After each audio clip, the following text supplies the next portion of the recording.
கிறிஸ்துவுக்குள் அன்பானவர்களே, இந்த நாளிலும் தியானத்துக்காக எடுத்துக்கொண்ட வார்த்தை, எல்லா சூழலிலும் நாம் நம்முடைய தீர்மானத்தை அறிக்கையிடுதல்.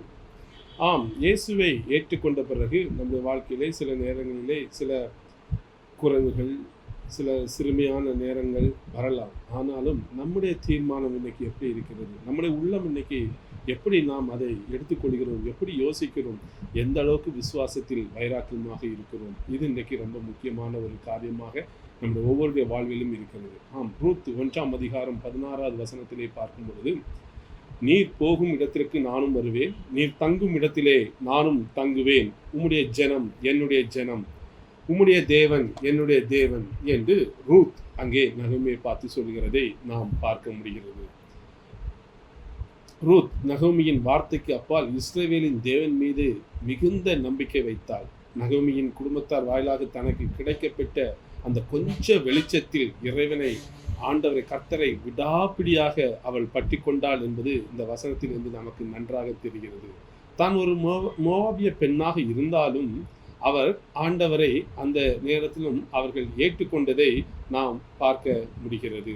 ஸோ அங்கே நான் உம்மை பின்பற்றாமல் உம்மை விட்டு திரும்பி போவதை குறித்து என்னோட பேச வேண்டாம் என்று ரூத் 1ஆம் அதிகாரத்தில் அவர்கள் கூறுகிறதையும் நாம் பார்க்க முடிகிறது. ஸோ ஒரு உறுதியான ஒரு தீர்மானத்தில் அவர்கள் செயல்பட்டார்கள்.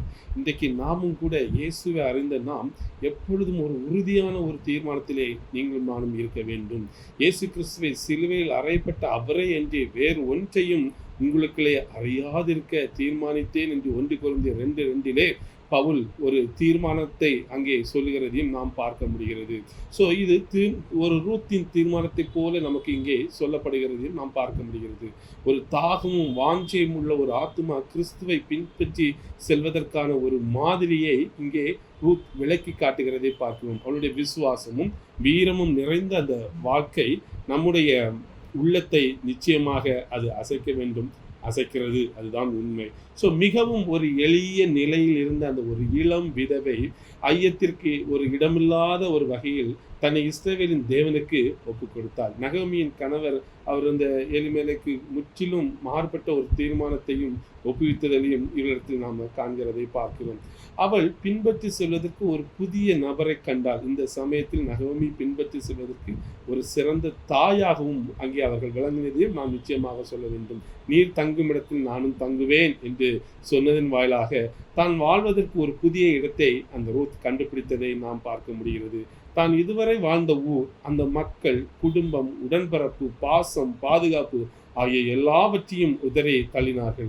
சுயத்தை வெறுத்து கிறிஸ்துக்குரியதை தெரிந்து கொண்டால், உம்முடைய ஜனம் என்னுடைய ஜனம் என்று அறிக்கையிட்டதன் வாயிலாக ஒரு புதிய குடும்பத்தை அவர்கள் காண்கிறதை பார்க்கிறோம். ஸோ புற இன மக்கள் என்ற இழிவான நிலையில் இருந்த தேவனுடைய மக்களோடு தன்னை சேர்த்து கொண்டார்கள்.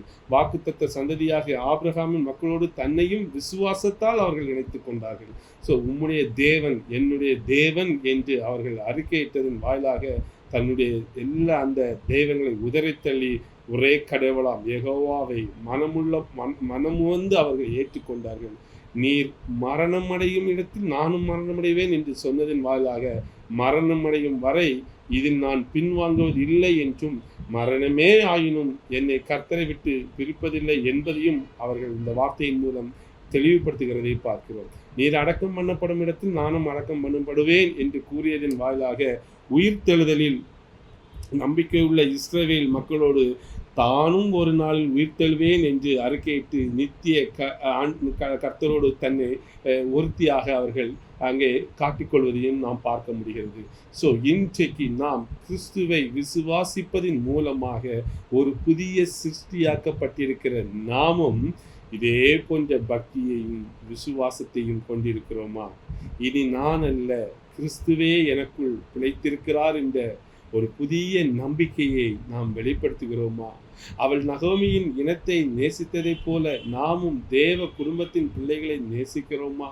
பின்னானதை மறந்து தேவன் அழைத்த பரம அழைப்புக்காக எல்லாவற்றையும் குப்பையும் தூசியமாக விட்டு விடுகிறோமா?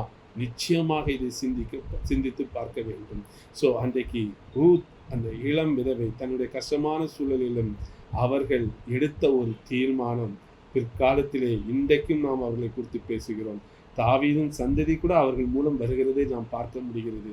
ஒரு பெரிய மாற்றத்திற்கு அடையாளமாக ரூத் விளங்கினதை பார்க்கிறோம். இன்றைக்கு நாம் எப்படிப்பட்ட தீர்மானம் எடுக்கிறோம்? ஒருவேளை ஒரு சோர்வுகள் வரலாம், ஒரு கஷ்டங்கள் வரலாம், ஒரு போராட்டங்கள் வரலாம், ஏதோ ஒரு பாடுகள் மத்தியிலே நீங்கள் போகலாம். உங்களுடைய தீர்மானம் என்ன? இந்த ரூத்தை போல நீங்கள் இன்னைக்கு தேவனிடத்தில் விசுவாசம் உள்ளவர்களாக இருக்கிறீர்களா? எந்த சூழலிலும் என் தேவனை விட்டுக் கொடுக்க மாட்டேன் என்று, உம்முடைய ஜனம் என்னுடைய ஜனம் என்று தேவ ஜனங்களோடு இன்னைக்கு ஐக்கியத்தோடு நாம் இன்னைக்கு இருப்போமா? நாம் எல்லா சூழலிலும் நாம் இன்னைக்கு விசுவாசத்திலே ஆண்டவர் மீது இருந்து கொண்டிருப்போமானா, நிச்சயமாக சொல்லுகிறோம், ரூத்துக்கு நாட்களில் ஆண்டவர் ஒரு நல்ல வாழ்க்கையை வைத்தது போல, அவருடைய சந்ததி ஆசீர்வதிக்கப்பட்டது போல, இன்றைக்கு நாம் எல்லா சூழலிலும் நாம் விசுவாசத்தில் நிலைத்திருந்து ஒரு நல்ல தீர்மானத்தை இந்த ரூத்தை போல நாம் எடுப்போமானால், நிச்சயமாக சொல்கிறோம், ஒவ்வொருடைய வாழ்க்கையும் இன்றைக்கு ஆசீர்வதிக்கப்படும். ஒவ்வொருவரின் கர்த்தர் இன்னைக்கு பலப்படுத்துவோம். ஒருவேளை இன்னைக்கு இந்த வார்த்தையை கேட்டுக்கொண்டிருக்கிற உங்கள் வாழ்க்கையில் ஒரு குறைவு இருக்கலாம், ஒரு சோர்வு இருக்கலாம், ஒரு பலவீனம் இருக்கலாம், இன்னைக்கு ஒரு தாழ்ந்த சூழலில் இருக்கலாம். என்னை யார் கை தூக்கி விடுவார்கள்? இந்த ரூத்தை போல என்னையோ என்னுடைய எதிர்காலம் என்ன என்ற ஒரு சூழலில் இருக்கலாம். நல்ல வாழ்க்கையை உங்களுக்கு பின்பாக வைத்திருக்கிறார், அதை நிச்சயமாக உங்களுக்கு தருவார். நீங்கள் சோர்ந்து போகாமல் ஒரு நல்ல தீர்மானம், இயேசுவை விசுவாசித்து அவர் பின் செல்கிற ஒரு நல்ல தீர்மானத்தை இன்னைக்கு எடுத்துக்கொள்ளுங்கள். உங்கள் வாழ்க்கை ஆசீர்வதிக்கப்படும். ஜெபம் செய்வோம். அன்பின் பரலோக பிதாவே, இந்த நல்ல வேலைக்காக நன்றி. இன்றைக்கு ஆண்டவரே, ஒருவேளை ஏதோ ஒரு பாடுகள் இந்த ரூத்தை போல தன்னுடைய வாழ்க்கையை இழந்து, தன்னுடைய வாழ்க்கைக்கு உண்டான எல்லாவற்றையும் இழந்து என்ன செய்வேன் என்று இருக்கிற ஒவ்வொருவருக்காக வருகிறோம். ஆண்டவரே, அன்றைக்கு ரூத் ஒரு நல்ல தீர்மானம், உங்களை விசுவாசித்து ஒரு நல்ல வாழ்க்கையை அவர்கள் பெற்றது போல, இன்றைக்கு ஆண்டவரே விசுவாசத்திலே ஒவ்வொருவரும் பலப்பட, அந்த விசுவாசத்தை துவக்கிறவர்கள் முடிக்கிறமாக நீர் ஒவ்வொரு வாழ்க்கையிலும் இருந்து அவர்களுக்கு நல்ல ஒரு விசுவாசத்தோடு நல்ல எதிர்காலத்தை ஒவ்வொருவருக்கும் அமைத்து தர நாங்கள் ஜெபிக்கிறோம். நீ இயேசுவின் ஜெபத்தை கேளுங்க. இரக்கமுள்ள பரமபிதாவே, ஆமென்.